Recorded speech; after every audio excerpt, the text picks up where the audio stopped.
Bonjour tout le monde. Aujourd'hui, on va vous présenter nos travaux pratiques.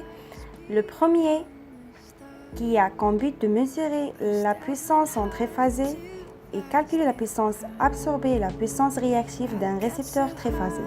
Pour ce faire, nous avons utilisé une source d'alimentation triphasée qui alimente le récepteur, un commutateur pour ne pas utiliser deux wattmètres qui assure la permutation des phases, un récepteur triphasé réglable qui permet de choisir le type de récepteur équilibré ou déséquilibré et le couplage triangle ou étoile.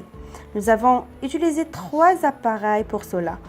Un voltmètre pour déterminer le calibre de la partie tension du wattmètre, un ampèremètre pour choisir l'entrée convenable 1 ampère ou 5 ampères, un wattmètre pour mesurer la puissance absorbée fournie par le réseau. Et n'oublions pas un inverseur pour inverser la tension entre les bornes de voltmètre et de wattmètre.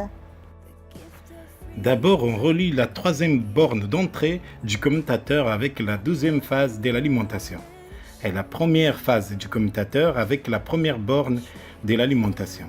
Puis, le point milieu avec la première borne de l'inverseur chanté avec l'entrée d'ampèremètre. La troisième phase de la source reliée à la première borne de la charge. Ensuite, la troisième borne des sorties reliée avec la deuxième borne de récepteur. L'autre point milieu du commutateur relié à l'entrée courant du wattmètre. La première borne du commutateur reliée à la troisième borne du récepteur. Puis, on met les deux conducteurs du point milieu de l'inverseur à l'entrée de la partie tension du wattmètre.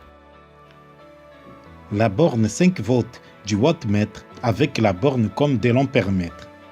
Par la suite, on met un shunt sur le fil qui relie la troisième phase de l'alimentation et la première entrée positive de la charge pour relier l'autre borne de l'inverseur.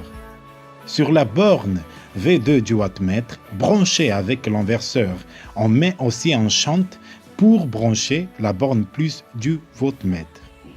Et pour finir, on met un shunt sur la borne V1 du wattmètre, ce pour relier la borne comme du voltmètre. S'agissant de la deuxième partie, elle a comme but de déterminer les caractéristiques, le fonctionnement et comment brancher un transformateur monophasé. Cependant, le primaire doit être alimenté des 380 volts, c'est-à-dire il faut l'alimenter par deux phases. Le transformateur nous permet d'adapter la tension qu'on dispose à celle des appareils que nous utilisons. Par exemple, un chargeur. Le transformateur est un abaisseur. Il va abaisser la tension afin d'éviter l'endommagement des appareils. En premier lieu, on commence à câbler la partie primaire du transformateur. Tout d'abord, on branche la phase 1 dans la borne comme de l'ampèremètre et on branche la deuxième phase de la charge avec une borne du primaire du transformateur.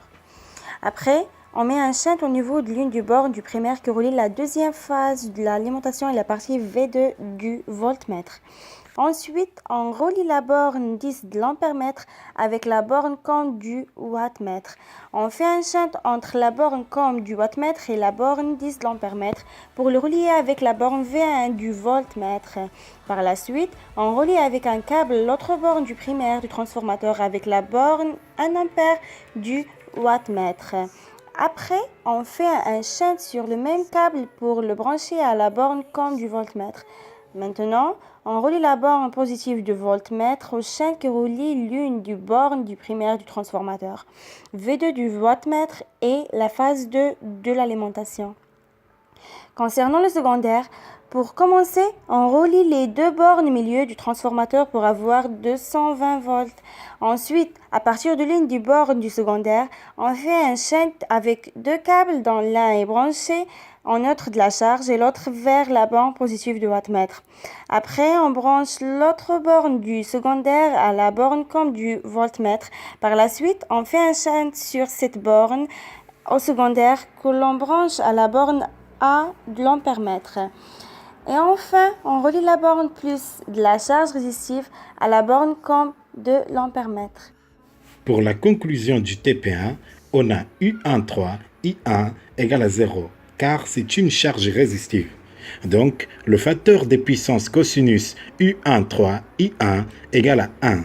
et sinus de U1, 3, I1 égale à 0. Par conséquent, pas de puissance réactive. La charge étant équilibrée, nous avons donc un système triphasé équilibré direct, faisant ainsi qu'on a P1, 1, 3 égale à P2, 2, 3 et P total égale à P1, 1, 3 plus P2, 2, 3 égale à 2P1, 1, 3. Et Q égale à racine carrée de 3 fois P1, 1, 3 moins P2, 2, 3 égale à 0. Sur ce chemin, nous n'avons pas de charge. Donc, le voltmètre branché du côté du secondaire nous permet de trouver la tension V20 aux bornes du second enroulement, alors que le voltmètre du côté du primaire nous permet de trouver la tension E1 aux bornes du premier enroulement et l'on permettre le courant I10. Le wattmètre nous donne ainsi donc les pertes fer aux bornes de la résistance RF, résistance de fuite.